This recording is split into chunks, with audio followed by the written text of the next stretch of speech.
Hello, hello. We are on number six, and number six is decluttering like a queen.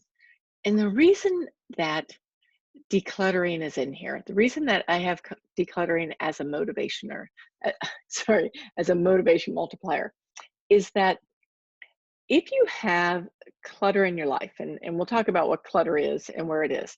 Um, so let's say that you have I don't know, your office is like a holy mess. And every time you walk in it, you're like, oh my God, I got to do something with this office. Or maybe your kitchen pantry or your refrigerator, just like you open it, you're like, I don't even know where the stuff is that I need in here.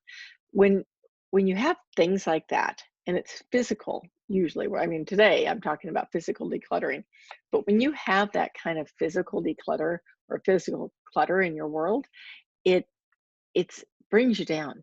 It brings your motivation down. It brings your energy down. Like it kind of sucks it out of you. And it's like some people when they get in their car and their car's like a wreck. It takes away from feeling good. And you know the thing, when you feel good, you do good, and when you do good, you can do all kinds of things that you want to do. So think about like for decluttering, and actually there's one other piece to decluttering, which is that when you have things that don't work, like let's say that you have workout clothes that don't fit, you have just let's say clothes that don't fit. When you look at those clothes in your closet or in your cabinet, how do you feel? Right? Like it kind of brings you down.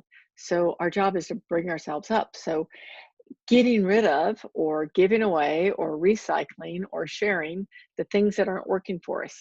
Another one is like things that just simply don't work, things that are broken, but you haven't replaced them. Like I'm trying to think of an example. Maybe, I don't know, maybe your blender, if you like smoothies or something like that, and it's broken, you haven't replaced it, it's just like, you know, not quite there. So with declutter, and there's actually several pages in the workbook on this, but I think it's a big piece. I think it's a really big piece because think about when you've cleared the clutter away from something, whether it's a room or kitchen cabinet, right? Or your refrigerator or whatever it is, you've cleared all the stuff out that you don't want, you don't need, you don't use, then you literally get a feeling of it's a sigh of relief, right? And it's not just a sigh of relief, but it's also you feel better. Another thing is, I mean, like for food, a cabinet, if you're interested in eating healthier, uh, losing weight, all of those good things, this is like the first place to start.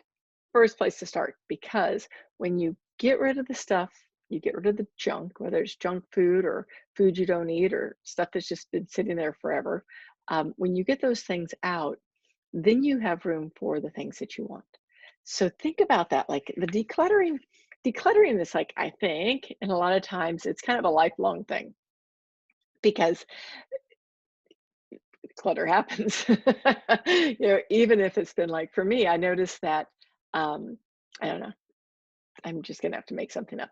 Probably the beginning of this particular year, I did, big clutter clean, organize, everything was all nice and neat. And then a few months later, I noticed that things were kind of getting a little messy.